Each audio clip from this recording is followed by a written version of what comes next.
আসসালামু আলাইকুম, কেমন আছেন সবাই? আশা করি সকলেই ভালো আছেন। তো বর্তমানে আমি চলে আসছি আমাদের যেই কুমিল্লার ময়নামতি যুদ্ধ সমাধি ক্ষেত্র আছে সেখানে। এখানে দেখতে পাচ্ছেন চারপাশে প্রচুর কবর। আমি যদি এই সমাধি ক্ষেত্রের ইতিহাসটা আপনাদেরকে সংক্ষেপে বলি তাহলে হচ্ছে এটা 1941 সাল থেকে 1945 সালে বার্মায় সংগঠিত যে যুদ্ধ হয়েছিল, সেই যুদ্ধে প্রায় 45,000 কমনওয়েলথ সৈন্য নিহত হন। তাদের স্মৃতি রক্ষার্থে মিয়ানমার, তৎকালীন বার্মা, আসাম এবং বাংলাদেশের 9টি রণ সমাধিক্ষেত্র তৈরি করা হয়েছে। বাংলাদেশের 2টি কমনওয়েলথ রণ সমাধিক্ষেত্র আছে, যার অপরটি হচ্ছে চট্টগ্রামে অবস্থিত। আর এই প্রতি প্রতি বছরই প্রচুর এই লোকজন হচ্ছে এই সমাধিস্থলে, দেখবেন আপনার এই সম্মান জানাতে আসে, অনেক লোকজন আসে। আর এটা হচ্ছে দ্বিতীয় বিশ্বযুদ্ধের পরে সংগৃহীত হয়েছিল, যেটা 1939 থেকে 1945 সালের মধ্যে।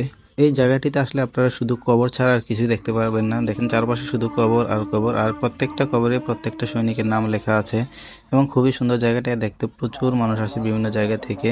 তো আমরাও গিয়েছিলাম, জায়গাটা আমার কাছে খুবই ভালো লাগছে। আপনারা যদি আসেন, এটা আসতে হলে আপনার কুমিল্লা সেনানিবাস আসতে হবে। সেনানিবাস থেকে একটু সিলেটের দিকে ঢুকলে হচ্ছে আপনারা এই কবরস্থানটা পেয়ে যাবেন। তো দেখতে খুবই সুন্দর লাগে। ভালো লাগলে, আপনাদের কাছে কেমন লাগলো অবশ্যই কমেন্ট করে জানাবেন। এই জায়গাটিতে অনেক গণকবর আছে, একসাথে দেখেছি 20 জন 25 জনে একই কবরের মধ্যে দাফন করা হয়েছিল।